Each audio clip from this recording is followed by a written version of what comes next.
Okay, y'all. We over here clowning. Okay, we got Gay Lisa stretching. We got Jernique rocking Harvard like she went there. Clearly, Anyway. we having the time. But you know, we here. Welcome back to what is this? Season 3, episode 2.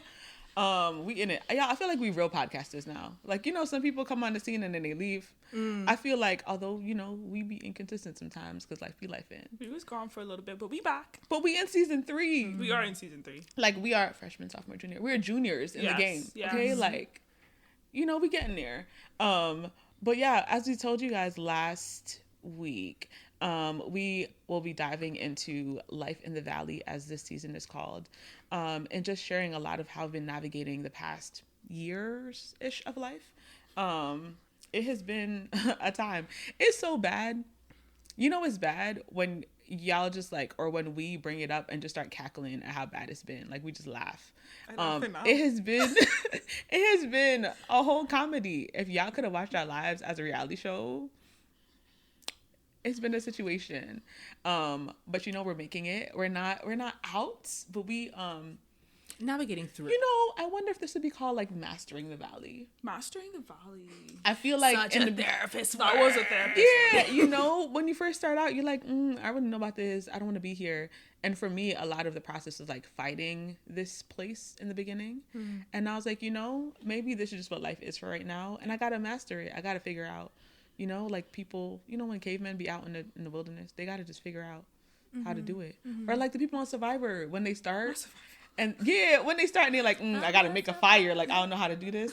And by the day, like 39, they just out swimming, fishing, and enjoying life, actually. Yeah. Wrapped up in their little bark and branches and stuff. They do it. So yeah, anyway, it has been quite a journey. So we laid the foundation last time of like, what is a valley? What does it comprise of? What does it look like? Yeah. And so we figured that it is time, finally, as we've been beating around the bush, to get into some of the meat and potatoes of like, what does that look like? Where y'all been at? What's been going on? Because clearly we in the struggle. So what kind of struggle are we in? So I guess that's a very like therapist question. Because, Since you know, we are. we like to do that. That's our specialty. Oftentimes we talk about like when we're experiencing something, even concerning like a diagnosis, right? We want to know like, what are the symptoms? What are the indicators of whatever the thing is that we're talking about? So I guess first thing that we can kind of dive into is like, in the beginning of this valley experience, what are the things that we noticed about ourselves? Like, what are the emotions, the reactions? How did our interactions with people change, with God change, with ourselves change? Yeah. All of that. What was that like for y'all? I'll just go. Okay, You look like you ready, ready. I took the deep breath in so I could just prepare A myself. deep breath is good. It's Yes, coping skills. breathing is good. Yes. It's coping skills. I tell my clients We like to breathe. So breathe. Honestly, I was stressed, yo.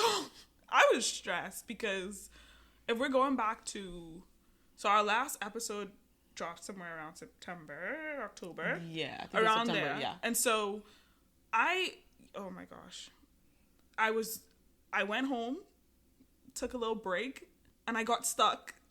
I was stressed. Like, I was so stressed. I felt like I was just behind when I actually got back to the States. Yeah. I was 3 weeks behind. Can I put in a pin? Yeah. For y'all who are unfamiliar, if you're jumping in with us in season 3, yes. Home for Gay Lisa and Jernique is the Bahamas. Yes. And so when she says I went home, she went out of the country. I was out of the country, yes. I got into some visa issues. I guess I'm exposing myself. But Isn't this the story in the process of an international student? So I had to renew my visa, and it nothing seemed like it was working with my timing. It was not in my timing. Like, I ended up being home for 3 weeks, and I was just like, I have client hours that I need to get. Like, I felt like I was behind in school. And so when I got back, I was just like all go mode. Like, I'm like, don't talk to me. I have things to do. Like, it was intense. That semester, just coming back in the fall, I just was like, yo. All gas, no brakes? All gas, no brakes. I would just be in class, like, tears streaming, and I just writing. It's really not funny. Like, I was that stressed because I felt I was behind. I just, like, yeah, it was pretty bad.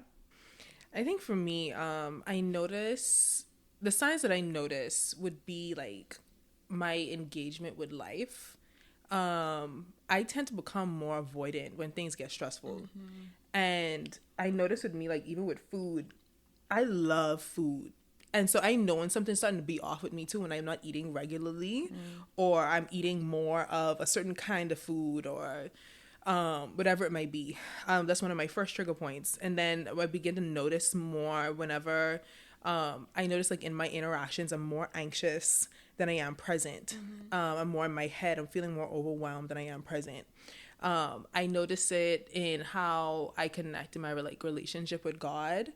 It feels more of like desperate, and it feels more like alone and me trying to find God rather than feeling like a joining kind of situation. I feel less present in my work. I just feel overall, you know what it is? It's just a huge level of like disconnection. Yeah. I'm on autopilot.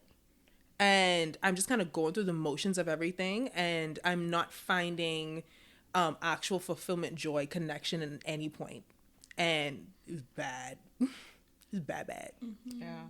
For me, I'm trying to think back. You know when you go through so much rough that you forget the first half of the rough?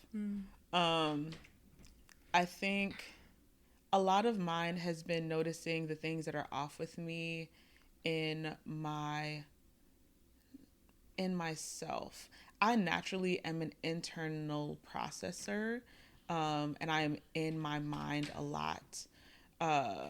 But when my emotions started to go off and I was like, I've never felt this before. Like, naturally, I'm not an anxious person. But in all of it, I started to really, like, I remember one day I was walking around, like, doing regular stuff. And I was like, Danielle, why do you feel like this? And I was like, your heart is racing. Your mind feels like it's racing. Everything just feels foggy. And I was like, what in the world? And I felt like the walls of life were closing in on me. And I had to, like, talk to myself like we talk to clients. I was like, Danielle, 1, yeah. 2, yeah. 3, yeah. You're anxious. And I was like, well, where's anxiety coming from? And just feeling like I wanted everything to stop. I remember at the height of my overwhelm, everything irritated me. People who I care for would call me and it irritated me. Seeing their name on my phone, I was like, I don't want to talk to anybody. I don't want to see anybody except the people who I have to see. It was just a lot.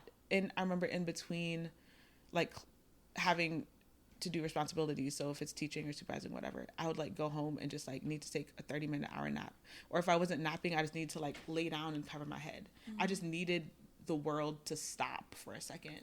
And that's when I was like, wow, you're really not, what'd you say? She's singing Stop the World, Let Me Off. That's a song by is it Ronnie Butler? Covered by Ronnie Butler. Right. He's a Bahamian singer. One of my personal favorites, actually. He was song Stop the World and Let Me Y'all Off. remember all the lyrics? Stop the world and let me off. There's like more to it though. Tired of going round and round. And play the game of love and loss. Stop the world and let me off. Dun, dun, dun. So sorry, as you were saying that, like, I was like, you saying you need things to stop? I said, like, stop the world and let me off now. I don't want to do this no more. No, that you know, it's kind of accurate. Yeah, it was just like I get into very much a place of like less emotion externally and more just like hyper focused into whatever I have to do. So I'm focused on being a therapist. I'm focused on being a teacher. I'm focused on being a supervisor. I don't have much space for anything else. I don't want to be called. I don't want to be spoken to. My capacity is limited, and I've hit it, even within myself. And it almost to the point of like sitting with myself, while necessary, feels daunting because I know the well that I will find if I sit with myself. Yes. Right? So like I need to. And I did take time at certain points. And when I did take those times, mighty God. But outside of that, that's it. Blinders. Yeah. Yeah. In order, because I felt like I had to make it through. Yeah. I think it's one of those like push through seasons. Yeah. Yes. I think it was important to highlight in the midst of that too, is like while going through these experiences, it feels very open and vulnerable and sensitive. And so we Yes. get to a place where we need protection. Sensitive. And the tunnel vision, or the all gas, what did I say? No brakes. All gas, All no gas, brakes. no brakes, and the distancing, all of it in some capacity is there to protect us. Yeah. Yeah. Now staying in those places That's are where it's not fine. going to be Healthy? No. not going to be healthy. Doable? Yeah. Yeah, we need it for a moment. We can't keep running off of fuel that we don't have, and so it But- gives us a moment to kind of pause for a second and to be able to recalibrate Yeah. in some form or fashion. But that just goes to also talk about our humanness and our experience. Like, we can't be fully present and do all of the things. And so a huge part of noticing that things were off is recognizing that our norm was not normal. Yeah. Yeah. It was no longer we were no longer in the fullness of ourselves, and our focus, our engagement, our motivations, everything just shifted and changed. And I think a lot of that happens when you're in the seasons that are being triggered. Yes. And that's okay. Yeah. I don't know if y'all felt this way, but I think as a therapist, I'm always thinking about like what I say to my clients, right? And what are the ways that I apply that to myself? Yeah, Because most of the time it don't be applied. Right. But I was thinking about it and I was like, okay, Danielle, like it is important as you're navigating this to navigate it responsibly, right? Like there are things that I know are unhealthy that it's just gonna have to be what it is right now. But trying to be responsible, I think in knowing that the valley that I'm in will not be forever. So when I come up out of this, I need to not handle things in a way that doesn't allow for me to be my healthiest self when I dive back into it. Does that make sense? Yeah. And so being careful of decisions, but also knowing like, this is it's almost like self-preservation mode. yeah. Yes. And yeah, at this point, the yeah. only thing that matters is that I be preserved and make it to the next thing. I just have to like keep going, which is a multi-layered experience. When you talked about this idea of like, what did you notice about yourself? I think I remembered sending you, Lisa, a text and saying like, yo, I feel like every time I wake up, I like just something like I can't breathe. I think I told you, like both of y'all, I feel like I just couldn't breathe, not recognizing like it was just like the anxiety of this situation and just like being in that constant go mode. I just was like, yo, what is this? And then it became me trying to figure out like, okay, how can I be healthy? How, like, I'm not healthy in this space right now. How can I be healthy? Like, what do I tell my clients? Like, what do I normally do? Like, what do I tell? Like, yeah. I had to put myself in the chair. no, Yeah. I really did have to. What are the because tools in my own toolbox? What are the Seriously. Yeah. What are the tools? I ended up like looking up like assessments that we had in the clinic. I had to look up assessments and figure out like, to use the yo, resources. No, I did have to because I was like, bro, how bad is my mental health right now? And if it is as bad as it is, like, what are the steps I need to take to care for yourself. care for myself and be healthy? The routine that I normally have with like getting up at 5:30, working out, I didn't do that. Like, I just was like barely waking up, couldn't like I wasn't there. And so health really, when I realized like my normal routine and my health just wasn't cutting it, I'm like, yo, I gotta do something different. Yeah. It also took sitting with myself too. Like, Yeah. I think I took too long, but I got there. Yeah. But yeah, Health is really a thing. I think I've said this to y'all before, but I have a running joke with a lot of friends of the fact that like I'm not naturally a crier. Like people just crying that out. It takes a lot for me to get there. But what will happen is that my body will cry for me, right? And my body crying is sickness. And when was it? It was, yes, okay. I realized that I was sick on Halloween, so October 31st. I was like, got a little in my throat. Like, what's this? oh god, Y'all, I was sick for the next 5 weeks it was a cold, I think, that turned into a sinus infection that left me with laryngitis. And so for 5 weeks, I was battling this, not always the cold symptoms, but the laryngitis. I didn't have a voice for 3 weeks and still did therapy. Like it was nothing. Took no days off. But I remember as I was navigating, I was like, body, you were clearly tired. And I can't cry for myself, but at this point, you're giving me all the indicators that you're done. And the unfortunate thing is that I had to keep going because I carry these responsibilities.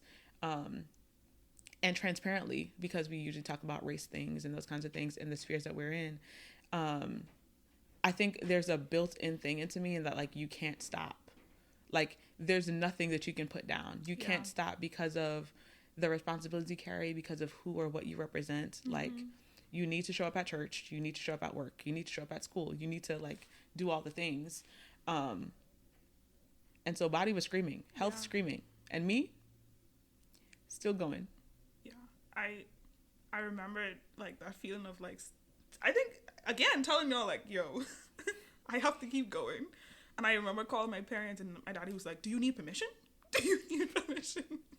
He was like, take the day off. Like, you have permission to just stop. And I mean, I think that's definitely cultural and racial, and just thinking that you have to be, you know, top tier, number one, going all the time. And I was like, yo, my other classmates taking breaks. Why am I not? I need to. Like, I genuinely needed to take a break. So yeah, it's insane. Yeah, as we're talking about this, I'm also observing how, like, I think in what the both of you are describing in your processes was a element of like of going and trying to keep present a lot of the things that were going on. I was present, but like I said, my tendency is more so to become like more avoidant in the midst of it. So I'm listening to you guys and seeing how like there are also differences of navigating what it looks like to be maneuvering through these various seasons of life. And I think for me, it was last year at some point. And the thing, like you said, I've forgotten some parts of it. I think somewhat because my brain is trying to forget. It really be doing that. It really does. Yeah, it's like a weird place where I'm trying to like not dwell on it. And so I'm somewhat forgetting. And I'm also wanting to allow myself to morph into something different. I recognize that, like, yes, things will be difficult in life, but I did not like the version of myself that was present in the midst of that. I was not pleased. And I recognized that I recognize that there will be imperfections in the midst of the process for me in terms of how I process, how I navigate, and how I show up. But I don't think that was the version of me that was good in relationship with myself. I don't think that was a version of me that was good in relationships and that was present in relationships. I don't think that was a version of me that was pursuing God. It's like all facets. I was unsatisfied with that. And so for me, I remember when in preparation for my birthday in August, I wanted for this year of my life to look different. And I was prayerfully considering what that needed to look like. And I knew a huge part of it. And I talked to the both of you about it, of this year of 2023 is going to look different for me. And I needed it to look different for me. And so that looked like changing a lot of the ways that I was praying and I was maneuvering through relationship with myself. Because one thing I could do is create an internal war within myself. Nobody got to do it for me. I'm going to do it for myself.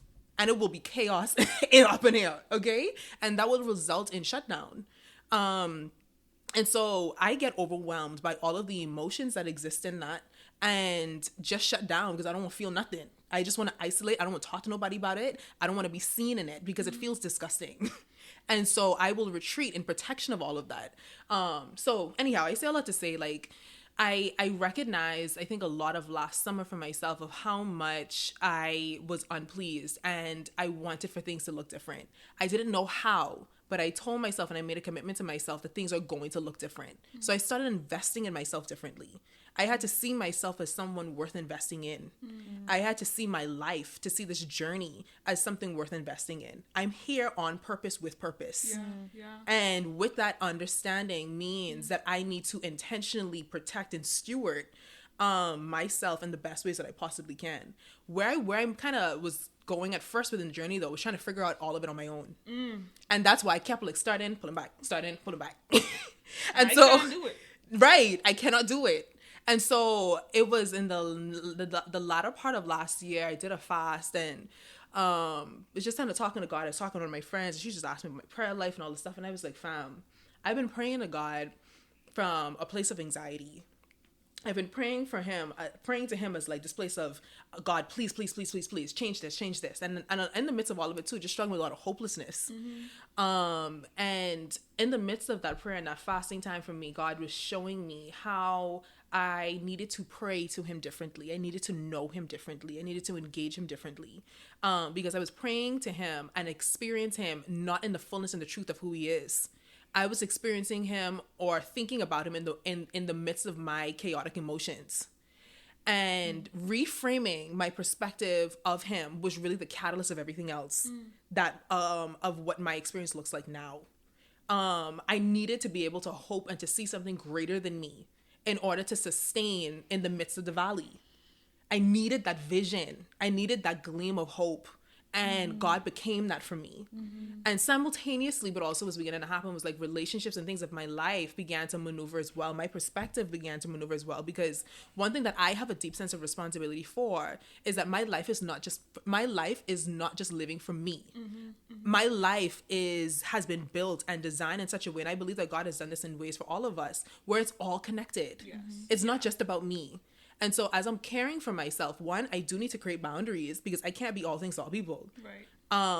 But I also need to be intentional about seeking God to help me so that I can show up well for the people that are connected to me. Yes. Because my well-being is also connected to them.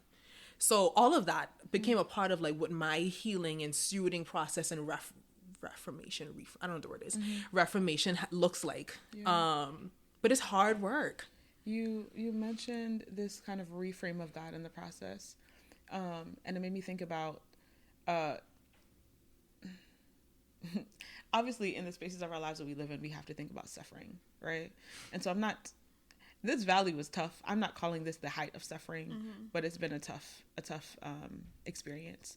And I remember sometime in, I don't know, late 2021, early 2022, I was hearing a lot of people talk about God in a way that I didn't necessarily like or agree with. And I was like, Danielle, what is happening inside of you that like is bucking against their perspective? They were having their own wrestling respectfully. It wasn't like God is evil, but it was just like them trying to figure out, God, how are you God? And my life looks like this. And I remember coming to this place of like praying and really trying to reconcile these two things because it's real for these people. And I realized that a lot of times we view God in light of our suffering as opposed to viewing our suffering in light of God. Right. Yes. And I think what you're talking about is like the nature of God to not be changing is who God is, right? God is the thing that is the standard. And I'm seeing the suffering in light of who God is, as opposed to having a tendency of interacting with God and speaking to God as if the suffering is the standard and God is the thing that is changing in light of whatever the suffering thing is. And so in our suffering being the valley, really challenging even me myself of like, God, what are the things that I believe about you? And how do I know this to be true? Yeah. Right. A couple weeks ago, I was at the Glory Conference. I'm wearing the shirt. Come on. That legit wasn't planned, y'all. It was not planned. I was at the Glory Conference that is hosted by Jackie Hill Perry and Lifeway. We love you, Jackie. Yeah. If you ever listen.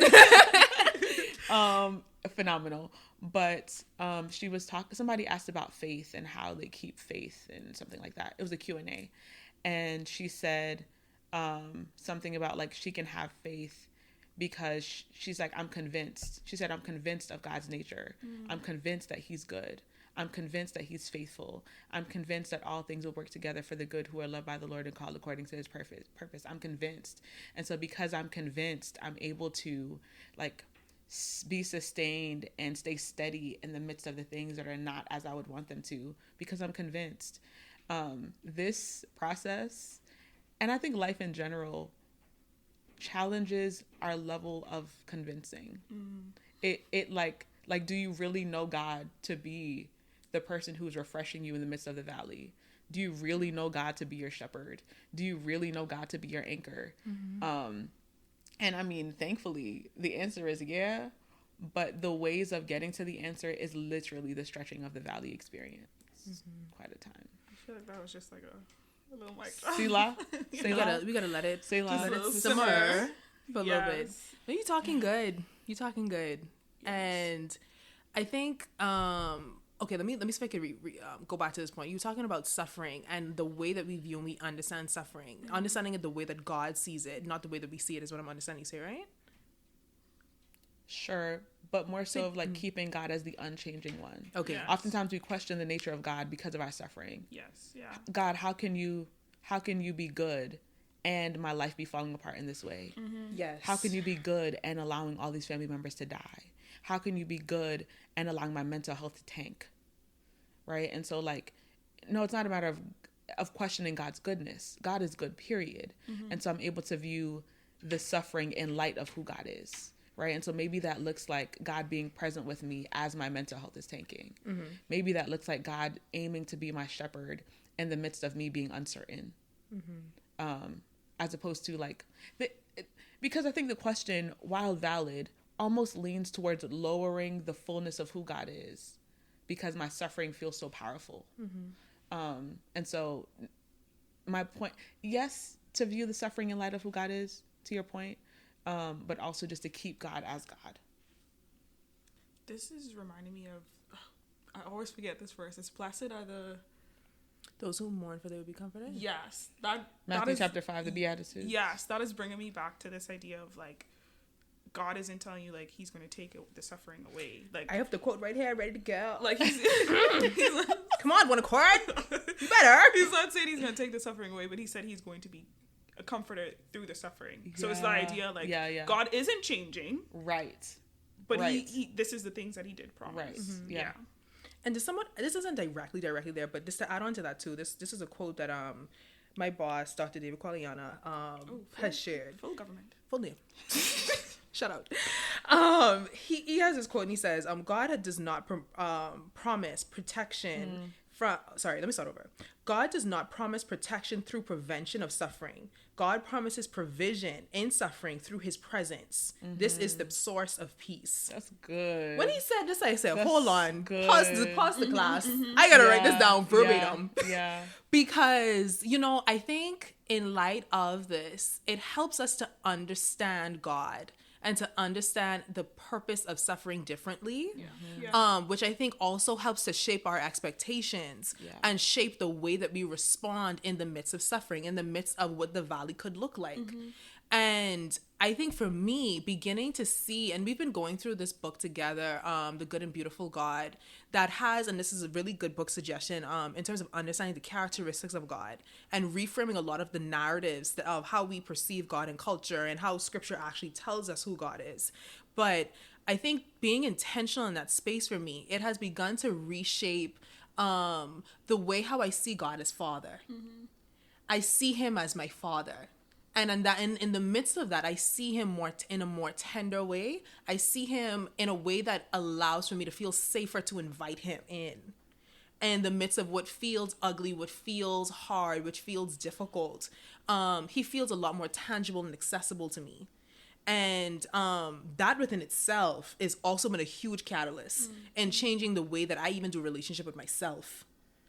Because it's now teaching me how to be more kinder, softer, tender, present with myself as I engage what it looks like to do that in my relationship with God. Right.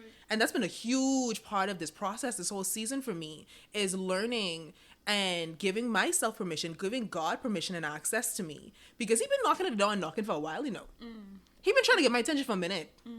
I was just like, I ain't ready for you. I don't want to. Leave me alone. Respectfully. Why are you talking to God? Y'all. Why are you talking to God so hard?